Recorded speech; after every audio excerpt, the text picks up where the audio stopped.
Good morning, everyone. It's Miss T. I hope everyone had a good evening and slept well. Woke up this morning in good spirits. I pray that your day goes well, and everything is good with you and yours. Today, what I'm going to talk about is deep cleaning. We all, what we call one time out of the year, maybe two, where we just get into our house and we just deep clean. We get rid of stuff that we don't use anymore. We add stuff that might look brighter in one corner. But do you ever think about deep cleaning your life? If things aren't working or things have been gone bad in your life, but you don't do anything about it, it's going to continue to stay that way. Plus, you're going to add stuff onto it. So then you're becoming a hoarder. You have all these things that you have inside you, but you're not getting rid of the bad things or the stuff that you don't use anymore, the stuff that's not good for you, or the stuff that you don't need. And so now you're a hoarder. You have all these things stuffed inside of you. And what eventually is going to happen? If you don't eventually clean the house out, is the house going to continue to stand? Is it going to have a firm foundation? Is the floor going to fall through the basement?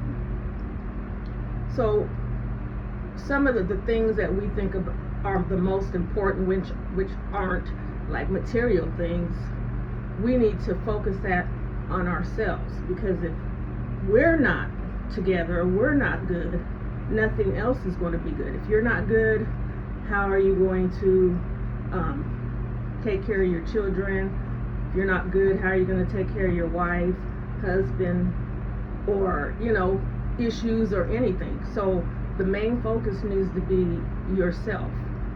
So you need to decide what's important to keep and what you need to throw away. Now, everybody's marriage relationship is not perfect. Some may be better than others. But if you have been in a situation where you and your spouse may have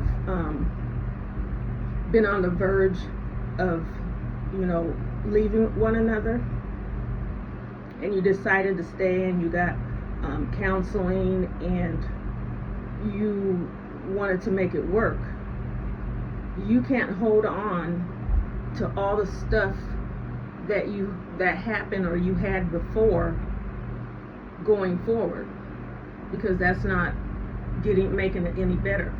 You get that all out the way. So what counseling is supposed to do is get things out that you might not have let your spouse know, like, I don't like it when, or I don't feel like you show me enough attention, or you don't help with the kids, all that stuff. So if you decided that it's worth staying together, all these things need to be thrown out, and they shouldn't. And if they're changing, then great. They should never have to be brought up again. So those you have put out. It's garbage. It's going to get picked up and thrown away, never to be seen again. But if you hold on to it, so what we like to do is hold on to stuff for a later time, so we can use it in an argument or use it when it's convenient for us to use. And you can't do that if you're trying to make things work. I know some people probably stay together because it's convenient. Not a lot of people want to move, split things, decide child support, who's going to do this and who's going to keep the house. So it just might, to them, be better to stay together, but they don't fix anything, so it just gets worse. So if you're truly wanting to stay together, then you need to clean your house. He needs to clean his house. I'm going to be transparent again and tell you a story. My fiance cheated on me, and he got another woman pregnant. Now, you know how it was devastating, all that pain, blah, blah, blah, all that, but you know, he was sorry, and we really weren't together because we had broke up for a week, and all that baloney, you know. Well, I decided to stay in the relationship. I don't know if I decided, there was could have been a lot of reasons. I did feel like I loved him, but it could have been a little bit of, and I'm just being transparent, I'm not going to let her have him. He chose me, you know, that crazy stuff, and I'm just being transparent. But what I did was, I used anything I did afterwards. I felt you can't really say anything to me because of what you did to me. That was the biggest. So I held on to that, and if I chose to stay in the relationship, that should have gone out the door. I said, we're going to make this work, and I'm going to stay with you. But I chose to use that to manipulate every single thing in my relationship, and it was not fair to him. Like I'm saying, it's not fair. It wasn't fair to him, and it wasn't good for me either. So needless to say, yes, we ended up breaking up, and he still reaches out to me to this day, you know, telling me, you know, he messed up. Sir, that was, I don't even know how many years ago, but you have to learn from what you've dealt. That's what I say. If you make a mistake, okay, you made a mistake. If you learn from that mistake, then great. You can go on. If you continue to keep making the same mistakes, you're not learning anything. You're just repeating mistakes. So he didn't learn from his mistakes, obviously, because he went on to have a wife that he cheated on, and it's a mess. But I'm glad to say that I'm not in that mess. If I would have stayed in whatever, we would have got married, and I would be probably cheated on again, and just, you know. So I decided that it wasn't worth for me, you know, to stay. I was young anyways. But we have to sit down and decide. And sometimes you're gonna have to make decisions that you don't want to have to make. Sometimes we stay with somebody because we can't see being without them. They might not be good for us, but we can't feel like we can't live without them. And so we rather just, you know, deal with what we have, and then have them not with you. Sometimes women, we think about, and men too, because nobody wants to break up with someone and then see them with somebody else.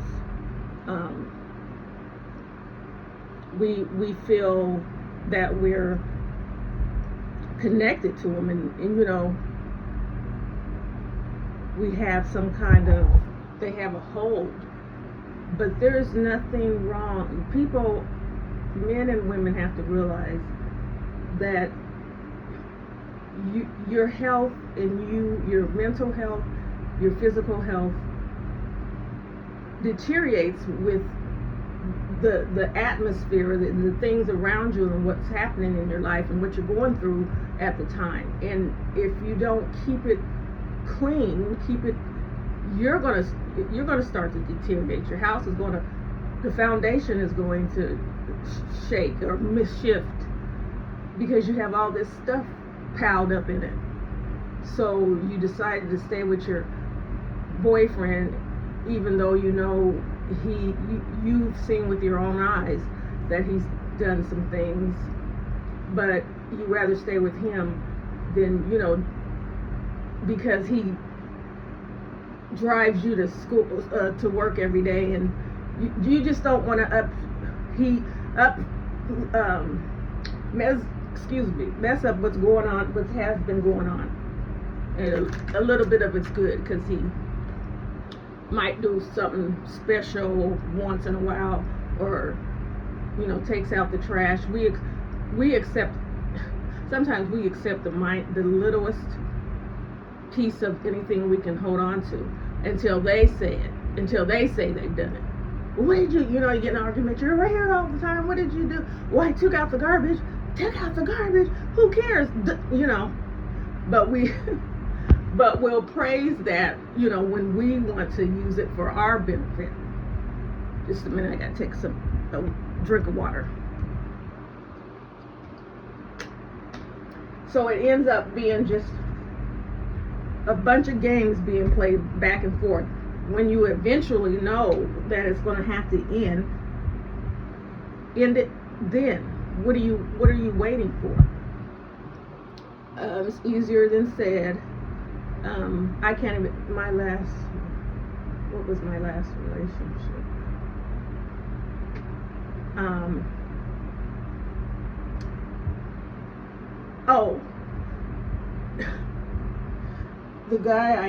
The guy that I met,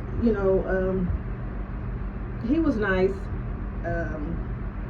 and we started talking, and we spent a lot of time together, and I thought he was sweet because we would go to the park and swing, or just take walks and stuff, and I like that kind of thing. I don't think it's corny. The only thing I don't like is flowers. And people think I'm weird about that, but I don't like flowers. I don't think those kind of things are corny, riding bikes and stuff like that, and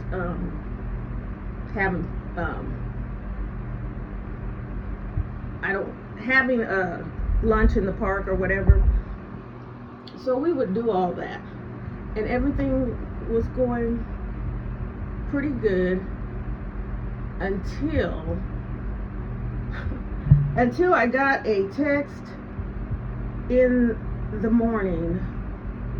One morning, he wasn't there, but I got a text that says, are you messing around with my husband? And it shocked me, but that was his phone number. And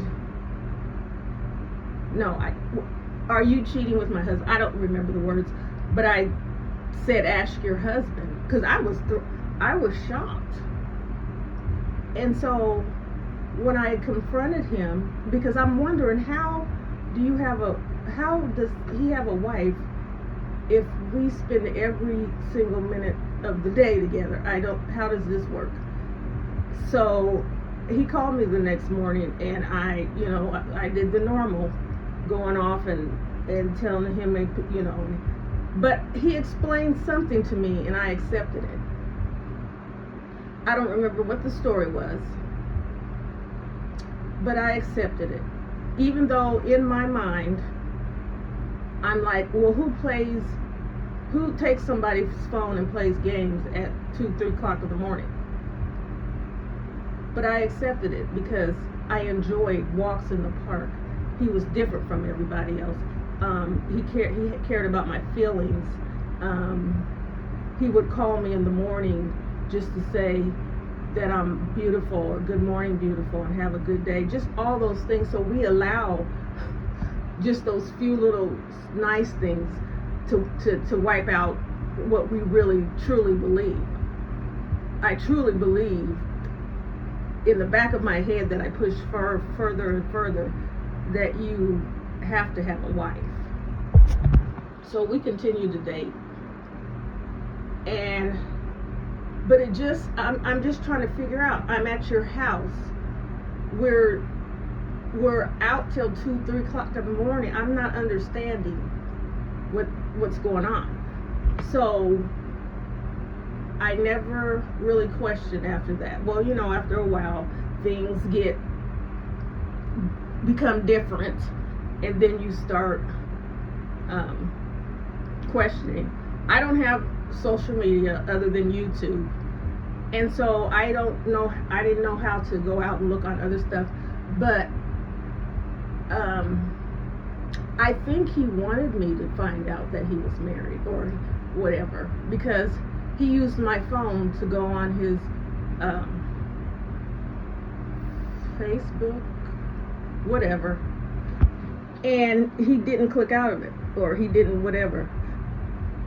So I was with my girlfriend, one of my friends, and we were talking, and I said, look, can I just push this button? And so I did push the button, and seeing the pictures and all that, and then he explained it to me that they were separated, and so I was done. You can only lie and pretend and do all kinds of stuff to me, because I was confused, because you asked me to marry you and you were telling your family and you were introducing me to your family, and I was just, I don't know what's going on, but I don't want to be a part of it. Come to find out, that was the least of my worries. He was also on drugs. I didn't know that, but I left him alone, because I was like, there's too much, you have too many things. I left him alone before I found out he was on drugs, because the wife thing just did it for me. And so I decided, I don't want to hear it. I don't want to hear that y'all separated and she's trying to mess up our relationship and this and that. I don't want to hear it. There's something that I don't feel it. It's time to go. So we broke up, and I went on with my life. I don't even think I dated anyone after that. I might have went on one date, but so here's where I was at. We can go on one date, get to know each other. Any clue, anything that I see, that's it. I'm not gonna say, oh, but there's not gonna be any of that. Anything I see that just doesn't, that's it. So that's what happened. I did meet someone after that, but he was with the he just joined the Black Israelites, and he was just off the chain. So I was like, it was nice knowing you, but I can't deal with you. But anyways, back to the story. So I found out afterwards that he was on drugs. And so one day, I don't know how many months, a year, I don't remember, I found out that he passed away. I guess they said he was lifting weights and he stood up and then just fell. And I felt bad, because I cared about him, but you just don't know what life is bringing you. You hope. I think I would have been, if I would have stayed with him, then or married him or whatever, that would have been my life.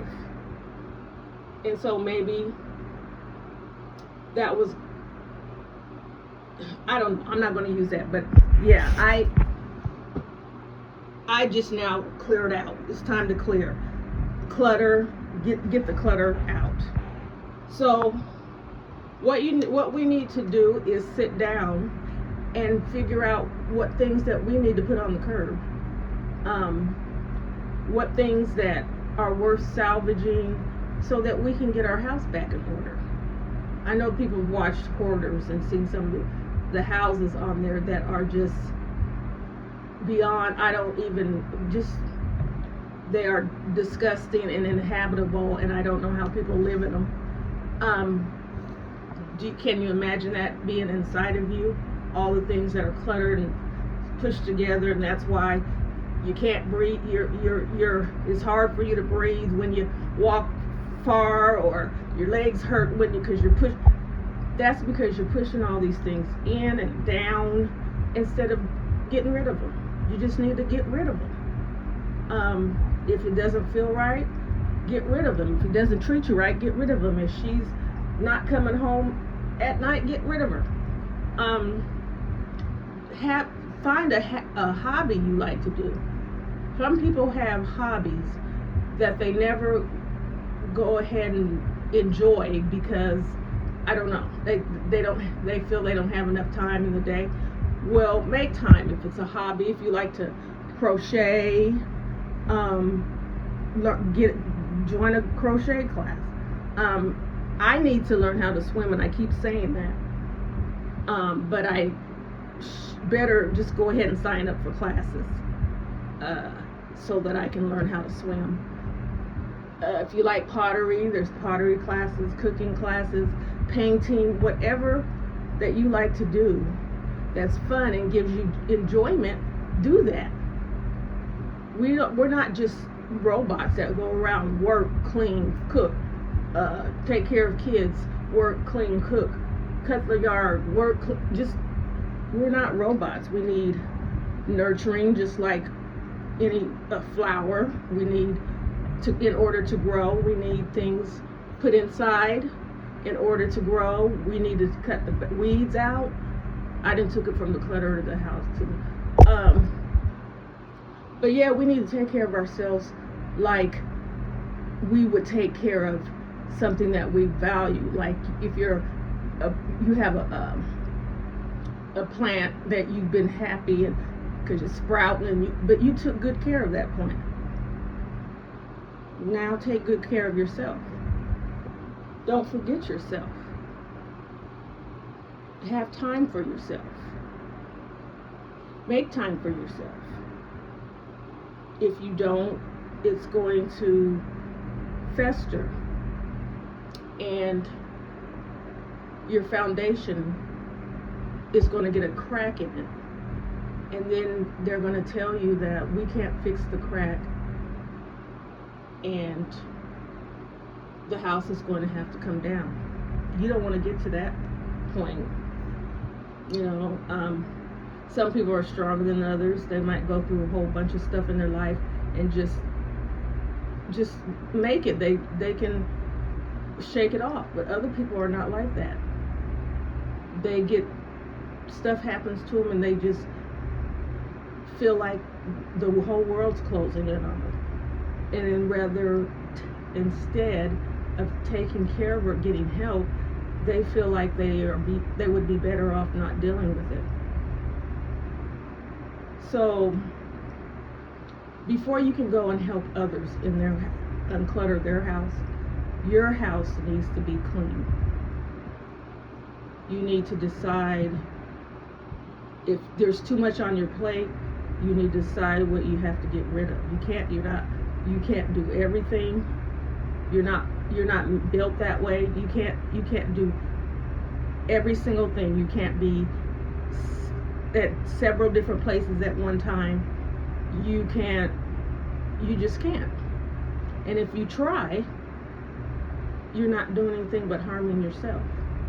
Oh, other people will look at you and say, oh, she's such a saint. She can do this and do that, and but they don't know that inside you're falling, or you're getting ready to fall. Or do you see him? He just runs all the kids here, and then you see him when he goes and he takes his grandmother and his mother to the store, and then he did.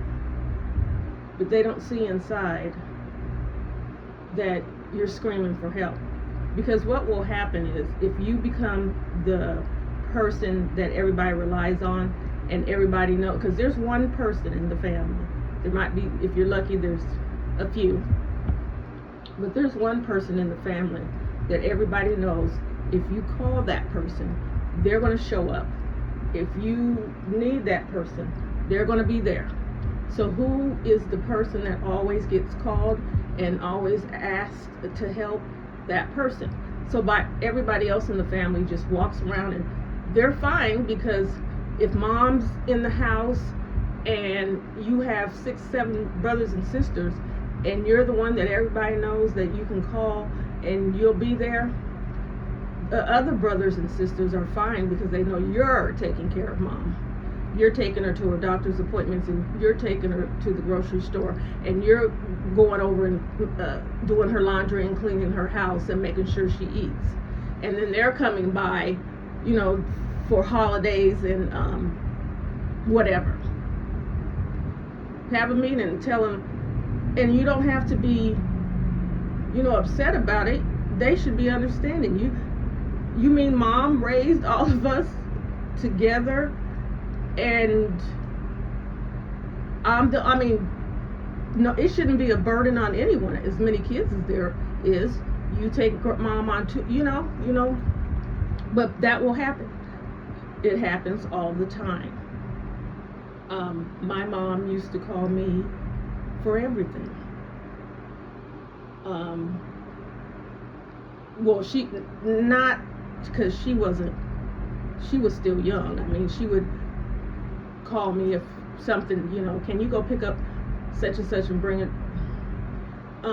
My grandparents raised my cousin from the time she was born until she became older, and they took her in at like they were 70. So they were so afraid, because she had a child, and they were so afraid for because grandparents just worry about everything, and so they were afraid that that she didn't have her in a good environment, and so they would call me every day and ask me, what does such. So I just started picking her up on the weekends to let my grandparents know she's all right. I have her, she's whatever. And so you always want to try to be the best or be good to everyone. You want to try to, and it's not appease or please everyone. I didn't want my grandparents worried to death. They're in their 90s or worried about my little cousin because her mother is dealing with men in the street. And when my grandmother would talk to my little cousin on the phone, you know how kids are. They talk, but they're not putting everything together. So she would tell my grandmother, and the guy, he come over and beat up whatever her boyfriend's name was. He pulled out, he had a knife, and just telling her all these stories. And my grandmother was just scared to death. So yeah, I just took her on the weekends and kept her with me. So I'm like, grandma, grandpa, and they were just so relieved and so thankful. And it wasn't nothing. She wasn't a bad child, and I just wanted my grandparents to be not to have to worry. But that causes, when you're the person in that family that person everybody relies on, you're the one that gets all these things stuffed inside of you, and then nobody really checks on you because you're handling everybody else, and so your life is great. So they don't know that you're inside, how you're feeling inside, and so you really can't blame them that there was no one there for you, because I was that type of person. I didn't ask for help from anyone, and I held everything inside and didn't tell people anything. And so as I got older,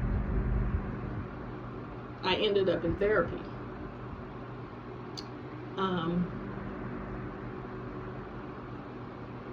So you can't just nobody is a super person. We're not robots. We don't have superpowers.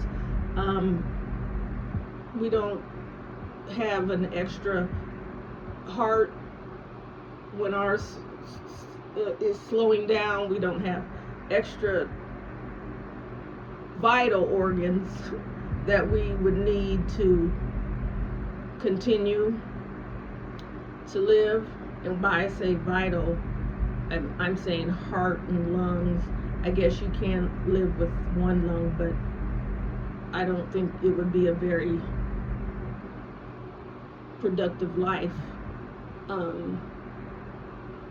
So yeah, you can't wear yourself down. You have to give a little, take a little. Everybody has to participate. Everybody has to, if you care about your family, if you care about your friends, everybody has to be in it together. You shouldn't have to fear that I gotta do overtime. They just told us, and I can't pick up my daughter from daycare, and if I don't get her from daycare, you should be able to call a number and say, I'm going to be late for work. Can you pick up? Sure, I'm going to pick her up. I'll keep her with me until you get off, and I'll go ahead and feed her dinner, and then when you get off, you can come pick her up. And it should just be like that. People have, and I'm not saying that all people don't have that type of support.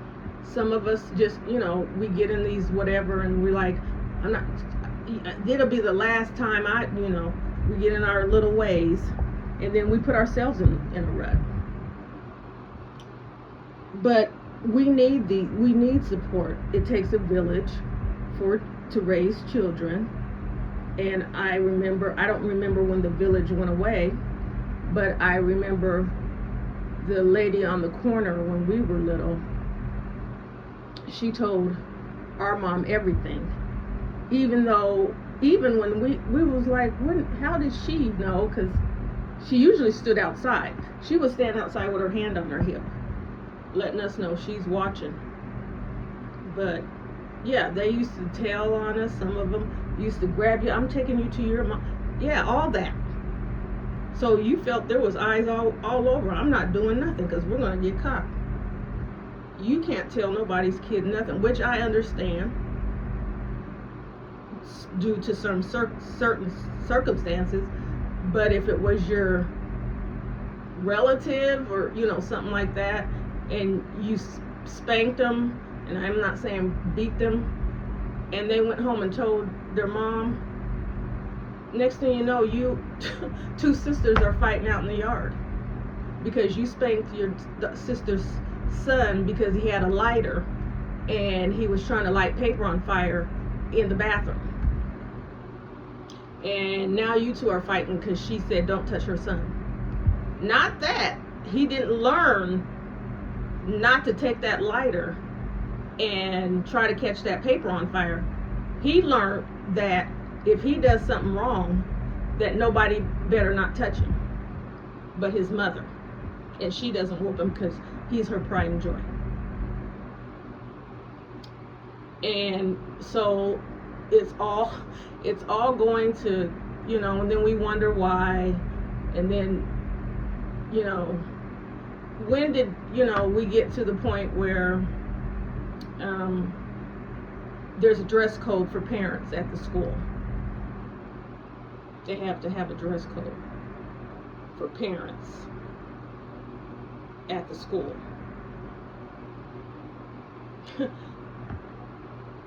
And so I don't know, some people's houses is just cluttered because that's the way they like it. I don't know. But I can't live in a cluttered, dirty house because it upsets me. It messes up. It causes me to have all kinds of anxiety. It causes me to be depressed. And so I can't function. And I know that's not normal, but, and I understand that. So some things I let go, but in order for me to feel, just whatever, I have to have a clean house, and it has to smell like pine sol, bleach, and whatever other cleaner that there is. And yes, I have burned my lungs before mixing chemicals that I thought would be good together to get my toilet and tub clean. So yeah, you don't need to go that far. That's called something else. You need help for that. But what my point would be is that we need to have a clean environment in order to function. We can't just come in and throw the day's problems in and just leave them there, and then add tomorrow's, and not get rid of last week's, and not get rid of a year ago's. It just keeps piling and keeps piling on. Some of our problem is we're not the person that people really think we are. So we walk around pretending to be something that we're not, to please someone else. So if you can't be yourself around people, they're not worth being around. I mean, you don't have to act or be some kind of way just to be popular, or to hang around, or to have friends around you, or people that think you are the cat's meow, because you're making yourself, you have to hold this false narrative. You have to be this false person, and the only time that you're the real you is when you're at home alone. So you don't really get out. That's what causes people to be introverts, because sometimes they don't want to go out and have to pretend. It's just better, it's just easier to be at home. You find when you're at home, there's not a lot of things to do if you're just stuck at home. And so you find other things to do, which could be bad or good. But you just have to, if you can sit down and think of the last year of your life, this last year, what happened and how did you feel about it? And did you feel good half of the year? Did you do something extra? Did you start a hobby? Did you start reading books, or did you start painting? What did you do that gave you joy, that made you happy? Even if you did it one time, what was it? And if it was crocheting, you went to one crocheting class, go to another, or find a self-help. You can actually learn anything on YouTube, and that is the truth.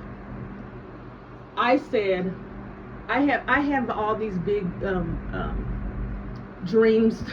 I always come up with something new, and I said I wanted to do makeup for women who, got burned or something like that. I wanted to learn how to do makeup. So I got onto YouTube. I bought all this makeup, and I'm telling you, people used to say, who does your face? I learned to do makeup in about a month, getting it right, because I had to do my face every single day, and then go to another page to learn another tip and do it that way. And I did learn, and I got really good at it. You can learn. I'm telling you, if you want to learn something, YouTube.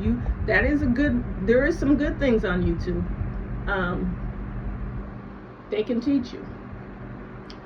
So find a channel that goes step by step with you to, your notches or your whatever. I think I couldn't crochet because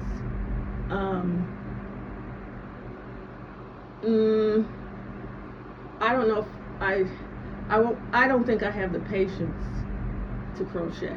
That wouldn't be anything that I would choose, but I would love to paint. I would love to do that. The makeup thing, I still would like to do that, but then I would have to start, and no excuse, because then we find excuses not to do stuff. I would have to get hooked up with a program, with people who know those type of people. And so I didn't know if I wanted to do it as they have a special occasion and I do their face, or if I would teach them how to do their own makeup.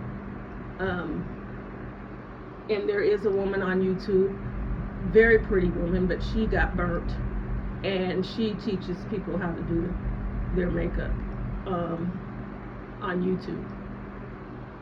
I wanted it to be face to face, because I also like to give, pep talks or talks to people that,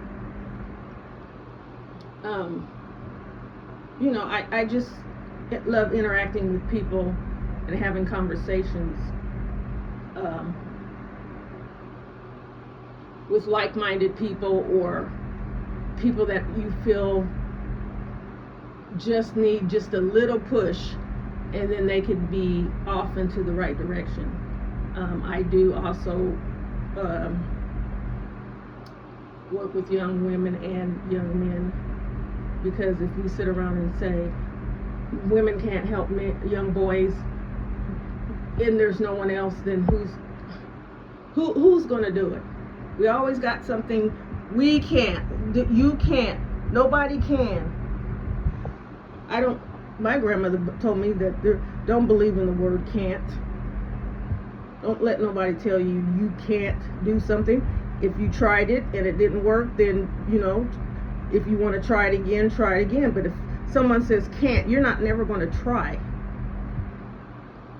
You're not never going to see if it can work, or see if you can do it. So there isn't a word can't.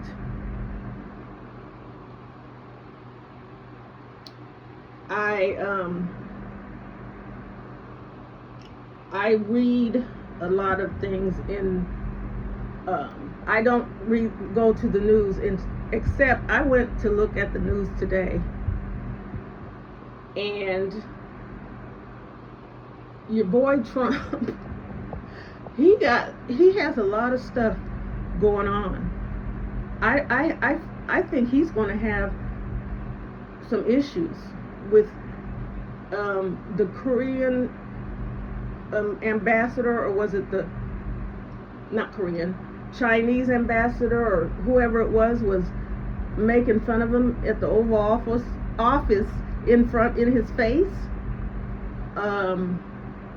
Trump is so upset that the governor of Chicago told Trump that he's not welcome in Chicago. He's making enemies. He wants to start a sign paper stating that he can send the troops anywhere at any time at the drop of a hat.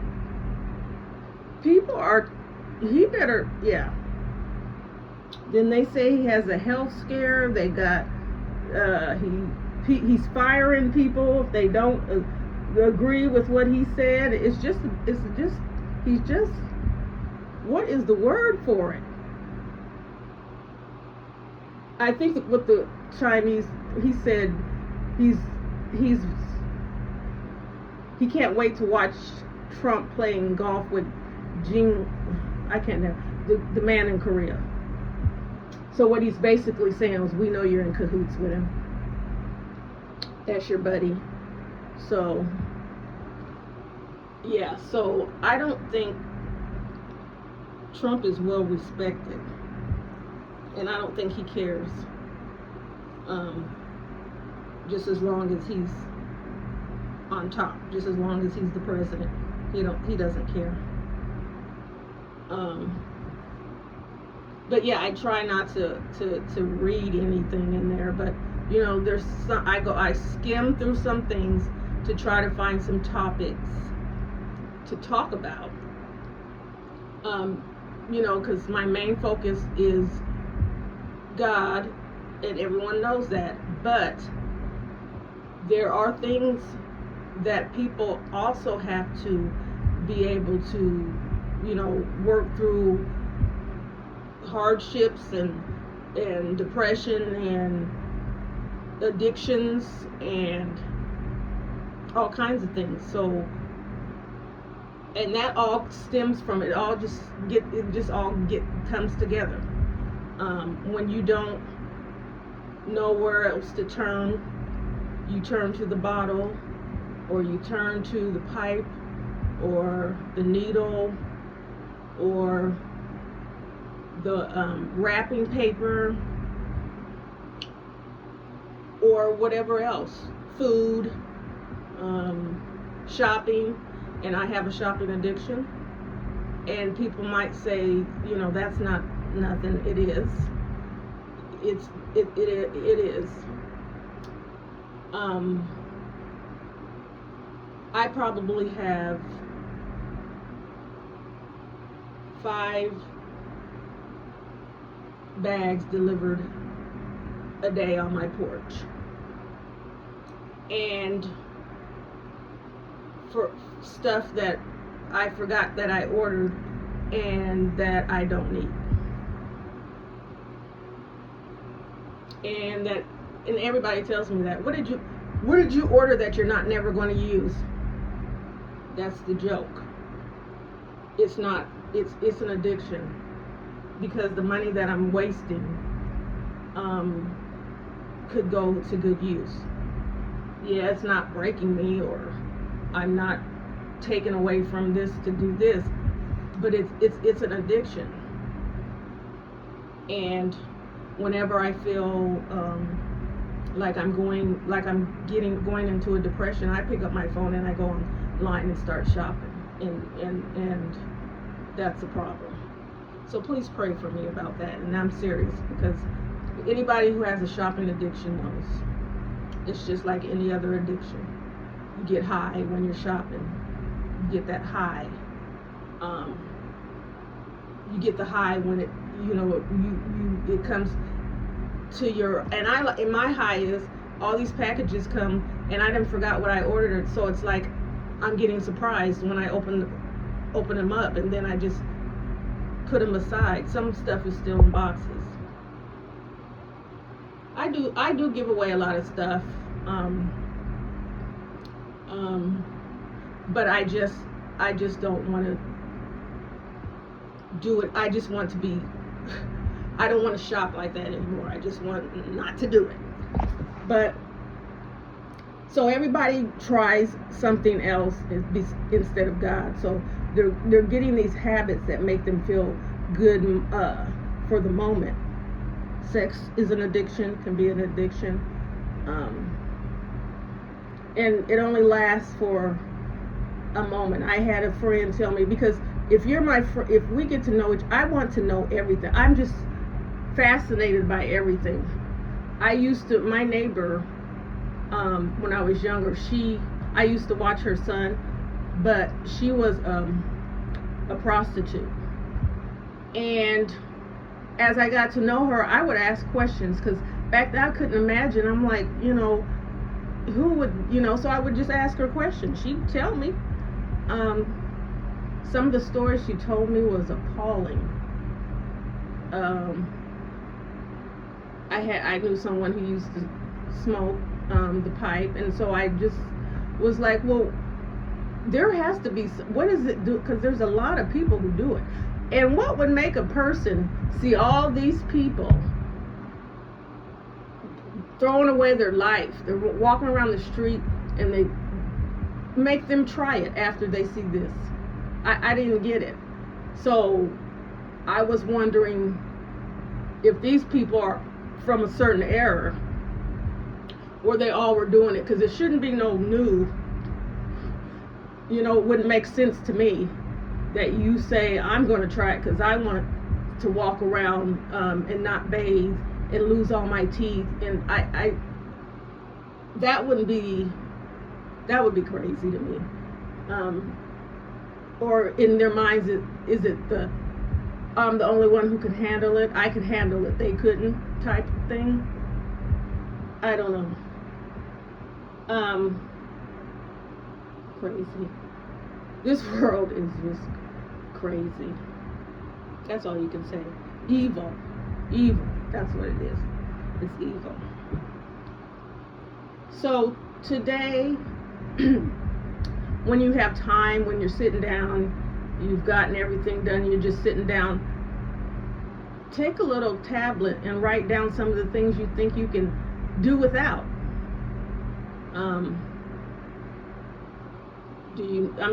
That cause, now as far as a relationship, you might write that down, but it's not easy to throw that out. I mean, you would have to think on that for a while but ladies, if you're in a violent relationship, I pray that you get out now. There's no tomorrow, there's no later, there's no hope, there's no ending for you, no good ending.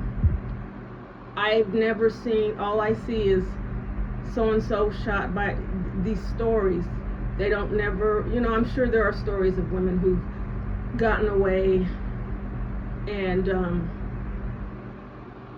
are living a good life, but it's not, if he's hurting you, he's not going to stop, and it's going to get worse. Ladies, if you start dating someone and he hits you one time, make that the last, because he's not going to stop. And I know there's a lot of women that probably wish that first time would have been the last time. Because, they're sorry and they didn't mean to do it. And they'll turn it around and make it seem like you made them do it. So there is never a good ending being in a violent relationship. I was in one, but I was a child. I was a teenager. And needless to say, that caused me to look at men a little differently. So I had to understand that all men weren't like that, or you have to not judge everybody by the same. Everybody's not the same. Everybody doesn't do the same. There's good men out there. There's bad men out there. There's good women. There's bad women. You just have to decide what you want and stand on it. If you don't want a woman to dress provocative, don't go up and talk to the woman who's dressed provocative. Because we will waver. We like to see that. So I'm gonna go up and she looks nice, but then you're always arguing with her because that's what she's wearing. But that's how you met her. And if you didn't like it, then you should have passed her by. So you need to make decisions and stand on them. You need to make sure that when you decide that you're going to be in a relationship, when you decide that you've had enough of being stepped on or whatever, and that your house is clean and you don't want it cluttered, you need to stand on everything that you just said you're not going to tolerate. No ifs, ands, or buts. I don't care if, ladies, if you think he's the finest thing on earth, If he's a cheater, that's what he's gonna be. If you meet him and everybody says, or he tells you, because some men in this day and age, I think men think I can say the truth, women are still gonna want me, and I believe that's what and it's true sometimes. It's true. They can come up to you and say, I like to mess around, with a lot of women. And that's fine. Because in the back of your mind, what are you thinking? That once he gets the taste of this, he ain't going to want... Let's be realistic, people. Just be realistic. It's a new generation. This generation doesn't have any chill, doesn't have any, what is the word I always say? You don't have to say everything. You don't have to, just because, you don't have to have a voice on everything. Or what is the word? I can't get it. You just don't have to put everything out there. You don't have to say stuff with somebody's saying, I used to, or I have this dress that I had bought from Temu, and you don't have to say, well, that's not a good color on you, because you think you're being real or keeping it real, because that's not keeping it real.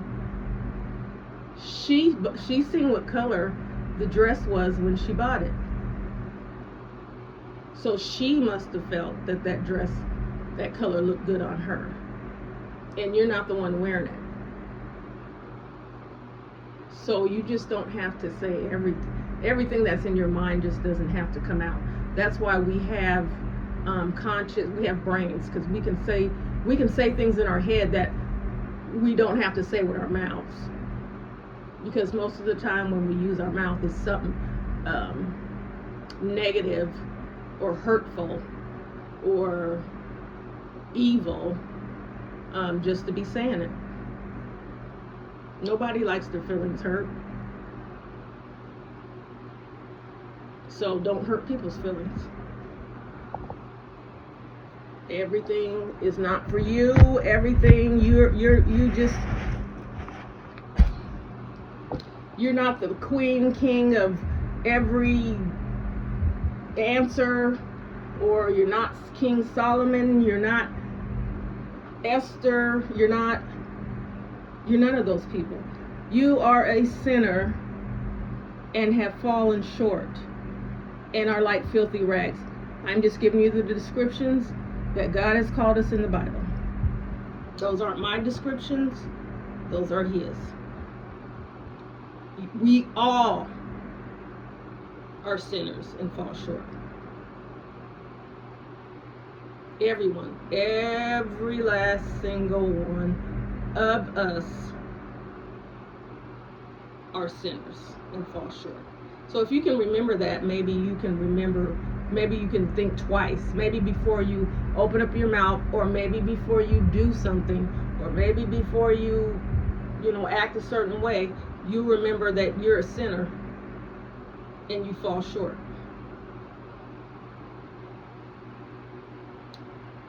Because you may think you're better than other people. There's a lot of those people out. There's a lot of women who think they're prettier than every other women. But in God's eyes, you are still a sinner and fall short, and you're like filthy rags. So before you become the expert on everything, remember that. Because there is no expert. And I think that's all I have for today. It's going to be short. If you have any suggestions, that you want me to talk about or find out information on, just let me know. I'm trying to put a little different, spin to it. We'll talk about the world, but how we can make it better with God, because I know there's so many people out here that won't admit that they're depressed, or they're feeling, they're close to doing something that nobody wants. And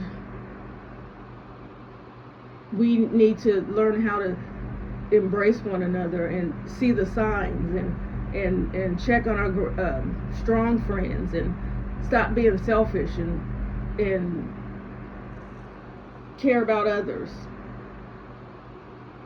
Call somebody this morning that you haven't talked to or you haven't heard from, and ask them how they're doing, and if they would like to meet for coffee or something. There's someone that's been alone for a long time, and feels like nobody cares, and they're not worth people reaching out to them. And